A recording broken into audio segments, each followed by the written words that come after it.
bonsoir à tous. Près de 6000 morts supplémentaires pendant la canicule de juin selon Santé publique France. Jamais les sapeurs-pompiers n'ont fait face à un feu d'une telle intensité. La situation est grave et l'été commence à peine. La suite, incertaine, inquiétante.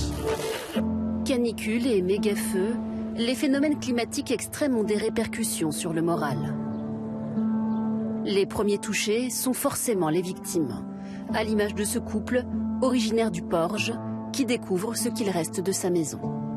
C'est bien là qu'on a tout construit, c'est bien là qu'on a été heureux, c'est bien là qu'on a vécu, qu'on pensait vivre encore longtemps. C'est un passé, c'est des meubles, c'est des photos, c'est des affaires que nos parents nous ont léguées. C'est vos tripes quoi qui partent. Hein.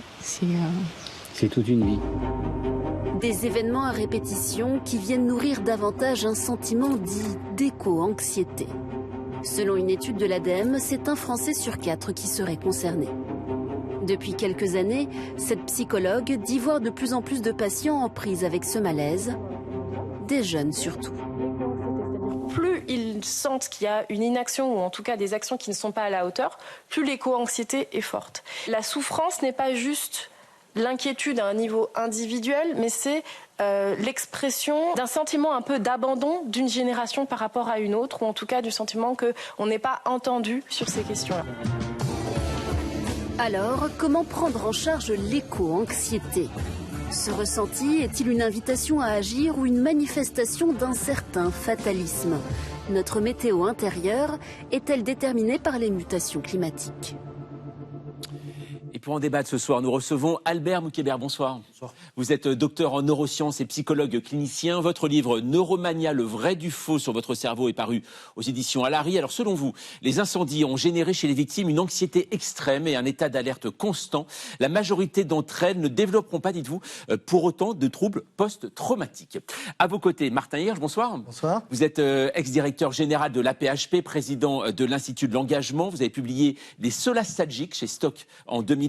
Selon vous, l'éco-anxiété nous touche tous, en particulier la jeunesse, mais vous préférez, vous, le terme de solastalgie, car il ne désigne plus une souffrance individuelle. En fait, il traduit le constat plus profond que le monde ne sera plus jamais comme avant. Et puis, Laure Nouala, bonsoir. Bonsoir. Vous êtes journaliste, auteur. Votre livre « Comment rester écolo sans finir dépressif » est paru aux éditions Tana. Selon vous, l'éco-anxiété nous pousse à agir. La peur est certes mauvaise conseillère, mais bien canalisée, dites-vous, elle devient un formidable moteur d'action, notre meilleur anxiolytique. Et pour entamer ce débat, c'est avec vous, Hélène, et l'image du jour. Oui, regardez, c'est cette mère avec sa fille devant les ruines de leur maison. Nous sommes à Biscarrosse, dans les Landes, où 198 maisons ont été détruites par le feu. On aurait pu aussi être à Correns dans le Var ou aussi au Porge, en Gironde, la Gironde, où 220 000 personnes ont été évacuées, 55 000 en une seule nuit, dans la nuit de samedi à dimanche. C'est les plus grosses évacuations qu'on ait jamais vues en France. Albert Moukébert, quand on part comme ça en pleine nuit, dans l'urgence, qu'on ne sait pas ce qu'on va retrouver quand on reviendra, on peut parler de choc traumatique. On peut parler de choc. En fait, le mot de traumatique viendra après, selon comment est-ce qu'on réagit. Évidemment, c'est un choc traumatique sur le moment, mais parfois, on confond le choc traumatique avec le trouble du stress post-traumatique. C'est pas la même chose. Donc, on peut subir un choc traumatique et pour autant que ça va se développer un PTSD. En général, on estime, selon la littérature, entre 5 et 15% des personnes qui vivent un choc traumatique vont développer un syndrome du stress post-traumatique. Martin Hirsch, vous êtes d'accord ? C'est un traumatisme, malgré tout, un choc tout au moins ? C'est évidemment un choc. On a vu les reportages, les témoignages, etc. C'est un double choc, je dirais. On était habitué à voir... La dernière fois, on avait vu des milliardaires à Los Angeles. Et là, on voit des grands-mères dans des EHPAD. Donc, ça devient extrêmement proche. Et puis, par rapport à ce qu'on évoquait tout à l'heure de la crainte de la disparition de l'environnement, se rajoute la crainte de la disparition de sa propre histoire, sa maison, ses souvenirs, ses albums photos, l'arbre qu'on a planté pour la naissance du petit, etc. etc. Donc, on a vraiment l'impression qu'on vous efface une partie de vous-même. Oui, on le voit aussi, Laure Nouala, toutes ces personnes qui ont été évacuées, heureusement, n'ont pas vu leur maison brûler. Toutes ces maisons n'ont pas brûlé, mais est-ce pour autant qu'ils n'ont pas été, alors eux-mêmes, traumatisés ? Voilà, on a l'impression que, véritablement, aujourd'hui, là, on est quand même dans une ambiance générale, en fait, de stupéfaction par rapport à ce qu'on a vécu et ce qu'on est toujours en train de vivre. L'événement plonge les gens dans une forme de sidération, c'est sûr, mais bon, ça fait quand même un moment qu'on est au courant que tout ça va se produire. On avait prédit, contrairement, voilà, et les trajectoires sont là. Donc il y a à la fois la sidération, le fait que notre sécurité, notre sentiment de sécurité vole totalement en éclats et que on se pensait en France avec une électricité décarbonée, protégée de tout. Les catastrophes étaient lointaines jusqu'à il y a quelques années et désormais, elle nous rattrape et ce sentiment de sidération est aussi nourri par ce sentiment d'insécurité. Mais alors, pour le coup, c'est l'insécurité existentielle et pas du tout l'insécurité parce qu'il y a quelqu'un à côté qui vient d'arriver et qui en veut. Voilà. Non, c'est une insécurité existentielle. Ne serions-nous pas actuellement dans une souricière, une étuve dont la température va monter lentement mais sûrement tant qu'on ne change rien? Et là, je crois que c'est un inconnu, puisqu'il n'y a pas de réponse à la hauteur et qu'on a ce sentiment d'être dénué de solutions. Ce qui est très troublant, ça coupe complètement la mémoire. Parce que là, on a le feu, mais il y a quelques mois, on avait l'eau. Je trouve que le parallèle... Dans la Somme, les inondations dans la Somme et dans le sud-ouest, bien sûr, bien sûr. On pourrait remplacer les images les unes par les autres, on a l'impression qu'elles s'effacent alors qu'elles viennent se rajouter. L'eau et le feu, en quelques mois, c'est hallucinant. Albert Moukeba, vous parliez de stress post-traumatique. À quel moment on bascule? C'est une question souvent de temporalité. Mais il y a des critères diagnostiques un peu pour le PTSD. C'est des réviviscences, des troubles du sommeil, de l'invasion de l'espace mental au quotidien, on voit etc. Ici, les symptômes, on parle de cauchemar, flashback. L'hyperactivation, l'hypervigilance. Ces symptômes sont normaux au début, après un choc traumatique, comme ce qui a été vécu. Et ça devient un syndrome du stress post-traumatique avec le temps.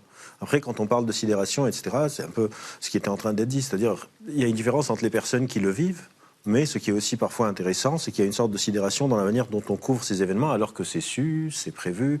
Les évacuations qui ont eu lieu, il y a des plans d'évacuation qui ont été prévus. On a déjà eu les inondations, il y a déjà eu les méga-feux au Portugal, en Grèce, en Espagne. C'est un peu étrange de faire comme si on pensait que nous, on allait être magiquement protégés par la frontière. Mais justement, sur notre cerveau, cet effet que vous décriviez de se dire « Ah, c'est arrivé en Australie, on l'a vu, comme vous l'avez dit, à Los Angeles, c'est des incendies géants. » Et bien là, on se dit « Oui, c'est la Gironde, ce sont les Landes. » C'est là, quand ça devient concret, qu'en fait, c'est là où le cerveau, finalement, comprend ce qui se passe? Oui, je ne suis pas sûr que c'est le cerveau. C'est-à-dire, encore une fois, c'est très différent quand on parle des personnes qui les vivent et quand on parle des personnes qui vont rapporter, que ce soit dans les médias, que ce soit dans les discussions, etc. C'est quelque chose qui est attendu, mais on le traite comme si c'est quelque chose qui est extraordinaire. Les deux ne sont pas particulièrement nécessairement contradictoires, mais c'est important aussi de réaliser qu'il y a une différence énorme entre la sidération d'une personne qui perd sa maison, qui perd l'arbre qui a été planté, etc., et une sorte de, j'ai envie de dire, pseudo-sidération, des personnes qui sont loin, qui sont protégées et qui en parlent comme si c'est une météorite que personne n'avait prévue qui débarque d'un coup. C'est une sorte de continuité annoncée. On parle de Los Angeles, mais encore une fois, l'Espagne c'est à côté, le Portugal c'est à côté, la Grèce il y a quelques années c'est à côté. Et c'est important aussi de lutter contre une sorte de sidération presque fabriquée de... Comment est-ce que c'est possible? Comment c'est possible, c'est ça. C'est pas juste comment c'est possible, c'est attendu. Et vous vous rappelez, à l'école, quand on était petit, la première phrase de géographie, c'était « La France est un pays de 550 000 km² au climat tempéré ». Tempéré, oui, c'est ça. Alors, Martin Hirsch, vous dirigiez la PHP au moment du Covid. C'était en 2020. Vous avez été en contact avec notamment les soignants qui ont vécu des situations de pression intense. Certains, après, une fois la vague du Covid passée, certains ont craqué. Aujourd'hui, ce sont les pompiers qui sont en première ligne. Vous, qu'est-ce que vous préconisez? Est-ce que vous pensez que les pompiers doivent être accompagnés et comment? Alors, effectivement, l'expérience qu'ont connue ou traversée les infirmières, les médecins, les aides-soignants, toutes les équipes, c'était très frappant. Pendant la crise, ça allait bien. Et par ailleurs, on s'occupait aussi beaucoup d'eux. On avait mis en place des systèmes pour les repas, pour les transports, pour l'hébergement, etc., etc. Mais ça allait bien. Je me souviens un jour, vous évoquiez le président de la République quand vous disiez qui pouvait prédire. Vous pouvez prédire, c'est ce qu'a dit Emmanuel Macron. Il est venu un moment dans les hôpitaux en disant ça doit être très dur. Et les blouses blanches ont répondu pour l'instant c'est la parenthèse enchantée. C'était très troublant et très fort. Et puis ensuite, il y a l'effet de la fatigue, l'effet de la peur, l'effet de la non-reconnaissance, etc. qui effectivement ont conduit à une hémorragie de professionnels qui sont reconvertis dans toute autre chose gigantesque. Alors le gouvernement n'a pas attendu pour réagir, pour notamment ouvrir des cellules de crise d'aide psychologique, y compris dans les communes sinistrées. C'est ce qu'expliquait hier Stéphanie Rist, la ministre de la Santé. On la regarde. Vous savez qu'on a déclenché des cellules d'urgence médico-psychologiques quand vous êtes face à ces feux, quand vous perdez votre maison. Évidemment, vous avez besoin d'être soutenu, accompagné psychologiquement. Donc il y a des numéros qui permettent au public de pouvoir téléphoner et d'être pris en charge par des psychologues. Je crois là, nous sommes dans un moment de crise très important, avec un feu complètement fou qui angoisse. Nous avons beaucoup d'appels de personnes qui ont besoin de pouvoir être accompagnées. Donc on réagit très vite, il y a une réactivité, Laure Noëlla. Non mais en fait, là, comment dire, il y a deux choses que vous parliez des soignants pendant le Covid. Moi, j'ai aussi envie de parler de ceux qui sont sur le front des questions écologiques toute l'année, durant leur vie entière, parce que c'est leur boulot, que ce soit les scientifiques, les journalistes environnementaux, les gens dans les collectivités territoriales qui essayent de mettre en place des plans climat, des plans déchets, et qui se prennent des vents tous les jours, et qui ont énormément de ressources, parce qu'il faut toujours tenir debout. Bon, c'est gentil de donner les numéros, de nous dire qu'il y a des numéros, mais il n'y a pas de numéros où appeler à ce jour techniquement. Je ne sais pas si on est équipé en personnel pour écouter tous ces gens-là. Et il me semble qu'on a beaucoup de ressources en nous également pour se débrouiller un peu seul. Mais là, est-ce que c'est une bonne chose d'ouvrir là immédiatement des cellules de crise psychologique ?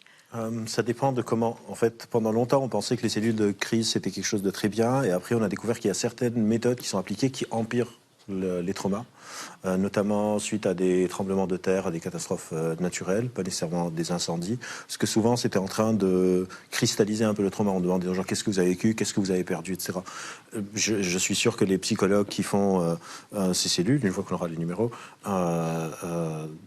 le savent et font un bon travail. Donc c'est important qu'il y ait du soutien, mais c'est important aussi d'expliquer que c'est pas de la thérapie.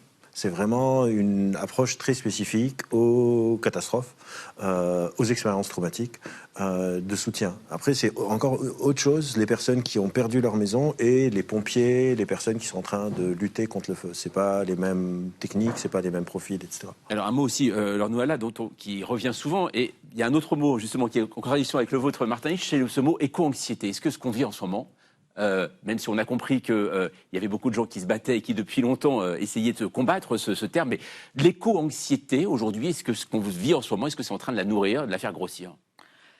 Probablement. Après, j'ai un peu un doute parce que, si vous voulez, les catastrophes, on l'a dit, s'enchaînent sans qu'il n'y ait de réponse à la hauteur de la chose. Donc je pense que dans l'éco-anxiété, on dit en général que c'est 4 émotions basses, la peur, l'immense tristesse, mais aussi le sentiment d'impuissance et la colère. Et quelque chose là surgit tout de suite en Gironde, qui est la colère. Le sentiment de ne pas avoir été traité de la bonne façon. La Gironde, ça a brûlé en 2022. Que s'est-il passé ? Qui a prédit, qui n'a pas prédit qu'il y aurait d'autres incendies dans ces forêts d'arbres qui brûlent comme des allumettes ? Très franchement, ce sentiment d'impuissance et de colère peut prendre le pas. Il y a beaucoup de personnes qui, de l'éco-anxiété, nous invitent à être pas anxieux, mais éco-furieux. Oui, c'est ça. Parce que là, il faut aller réclamer des comptes quand même. Qui nous protège dans cette insécurité existentielle face à quelque chose qui dépasse l'ensemble des pays ? Voilà. À ce jour, rien n'y personne. C'est les jeunes, beaucoup. On a des chiffres, 39% des 25-34 ans qui se disent moyennement, voire fortement angoissés. C'est la génération Greta Thunberg. On peut dire qu'ils sont lucides, surtout. Moi, ce que je trouve piégeant dans le mot éco-anxiété, c'est que ça appelle du Xanax ou du Lexomil. Vous êtes anxieux, vous inquiétez pas, on va vous donner... La raison du malaise, c'est qu'on est en train de foutre en l'air la planète. Donc c'est pour ça que vous préférez le mot solastalgie, qui est la disparition. Exactement, c'est pas pour une querelle de vocabulaire, ou etc., etc. Mais je trouve que aujourd'hui, le nouveau Xanax, c'est le Canadair, si je puis dire.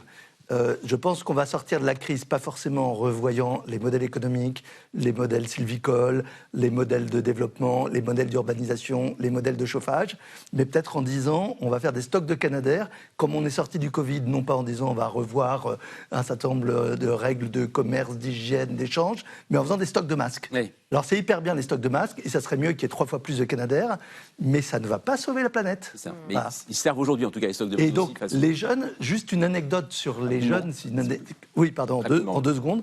Donc, je leur ai présenté un livre sur la solastalgie aux jeunes de l'Institut de l'engagement, qui sont des jeunes qui sont engagés, qui ont fait leur service civique. Et je me suis trouvé mal parce qu'ils sont tous éclatés en sanglots. Oui, il faut faire attention. Oui. Justement, vous parliez tout à l'heure de Greta Thunberg. On va entendre ça parce qu'on se demande si... On va juste regarder une archive et après vous pourrez commenter. Faut-il un électrochoc en fait pour prendre conscience du réchauffement climatique et des drames qu'il provoque? C'était l'option prise justement par Greta Thunberg au forum de Davos en 2019, utilisant des mots violents pour réveiller face au déni avec un succès mitigé. En tout cas, c'est notre archive du jour. The bigger your platform, the bigger your responsibility. Adults keep saying we owe it to the young people to give them hope. But I don't want your hope. I don't want you to be hopeful. I want you to panic. I want you to feel the fear I feel every day. And then I want you to act. I want you to act as if you would in a crisis. I want you to act as if the house was on fire. Because it is. Des mots très très forts dans la bouche de cette adolescente très célèbre. Elle nous donne encore des frissons. Laure Noëlla, quand même. Elle est née en 2003, année de l'invention du mot solastalgie par Glenn Albrecht. C'est mignon. Mais c'est une génération solastalgique. Et en plus, à ce moment-là... Là, elle est éco-colère. Mais est-ce qu'on est dans l'éco-colère aujourd'hui? Est-ce qu'on est dans l'abattement? Derrière, je vais répondre à votre question. Et derrière, en 2018, première marche climat... Les premières marches climat au niveau européen et qui sont effectivement suivies par beaucoup de jeunes. La création de mouvements comme Extinction Rebellion. Donc tout de suite, la colère se transforme en action, en revendication. L'abattement et la colère dansent ensemble dans cette aventure-là parce que il y a des moments où vous en pouvez plus. Vous avez besoin d'éviter le burn-out militant. Vous avez besoin aussi de vous reconnecter à quelque chose de l'instant présent, à la beauté du monde, ne pas s'épuiser. Une chose tout de même aussi, ce qui est étonnant, Albin Ouquer, c'est ce que vous racontez. En effet, il y a eu des prises de conscience. Et pourtant, on a l'impression que rien n'est fait, bien sûr, de la part des politiques, mais même aussi auprès de nous. On le voit très bien. C'est-à-dire qu'au quotidien, on le sait, c'est comme le film Don't Look Up. Vous avez parlé d'une météorite qui décrivait avec Leonardo DiCaprio une météorite qui arrivait sur Terre. Eh bien, on sait qu'elle arrive, mais on ne fait rien. En fait, quand on regarde... Parce que l'éco-anxiété, c'est un terme où, quand on regarde la littérature scientifique, avant 2010, il y a quelques articles et puis ça s'est accéléré. Aujourd'hui, on parle par exemple d'éco-émotion, parce qu'il y a l'éco-colère, il y a l'éco-culpabilité, il y a l'éco-anxiété. Et on ne considère pas que c'est une pathologie, parce que c'est une réaction adaptée. La définition relativement consensuelle, c'est un état socio-psychologique. C'est-à-dire il y a une dimension sociologique derrière aussi, de comment est-ce qu'on fait face. Et pourquoi est-ce qu'on n'agit pas? Il y a plusieurs raisons. Déjà, il y a beaucoup de gens qui agissent. Mais il faut que les personnes qui agissent puissent avoir la marge de manœuvre pour pouvoir agir. La deuxième, c'est de croire que ce qui motive l'action, c'est la connaissance, l'information. Et ça, c'est aujourd'hui un modèle qui définit ça, où on s'est relativement planté, qui s'appelle le modèle du déficit informationnel. On pense que les gens n'agissent pas parce qu'ils manquent d'informations. Et c'est pas vrai. Savoir ne suffit pas. Aujourd'hui, même s'il y a une prise de conscience, derrière, si on ne peut rien faire, si j'ai pas la marge d'action, j'en fais quoi? Et surtout, l'éco-anxiété, est-ce que c'est un moteur ou pas? En fait, l'éco-anxiété, c'est un état, une sorte de spectre, et on réalise que quand on n'est pas assez éco-anxieux, on peut être dans le déni. Quand on est très éco-anxieux, on peut être dans ce qu'on appelle l'éco-sidération, on ne bouge pas. Et il y a une sorte de juste milieu où ça dynamise l'action avec le risque d'avoir l'épuisement et ce qu'on appelle l'impuissance. C'est-à-dire on agit, on peut rien et ça change rien. C'est ça, on va voir qu'il existe également avec vous, Julia, un éco-déni. C'est-à-dire ce sont ceux qui vivent de telles catastrophes, on se dit toujours, ils vont développer une conscience écologique. Il y a une enquête qui montre que pas forcément. Oui, dans le journal Le Nouvel Obs, l'anthropologue Élise Boutier raconte qu'elle a passé plusieurs mois dans le nord de la Californie, dans une localité qui a été ravagée par un méga-feu. Ce méga-feu, c'était précisément en 2018. Il est connu sous le nom de Camp Fire. Il fut l'un des plus meurtriers aux États-Unis. 85 personnes sont mortes et la ville de Paradise a été détruite. Et dans sa thèse, Élise Boustier constate que durant les mois, les années qui ont suivi, les habitants en fait ont été touchés par une forme de déni, alors même que le trauma, lui, était bien présent. Ces habitants, ils utilisent même une expression pour décrire leurs séquelles psychologiques, le fire brain, le fait que le cerveau est en quelque sorte comme grillé. Le trauma là-bas se réactive chaque été quand le vent se lève. La ville, à ce moment-là, se met à l'arrêt, se claque-mur, l'électricité est coupée pour éviter tout départ de feu. Et pourtant, malgré ce trauma, eh bien, leur style de vie en fait reste le même. La communauté, composée essentiellement là-bas de retraités aisés, a tout reconstruit à l'identique depuis ce méga-feu et surtout le plus vite possible.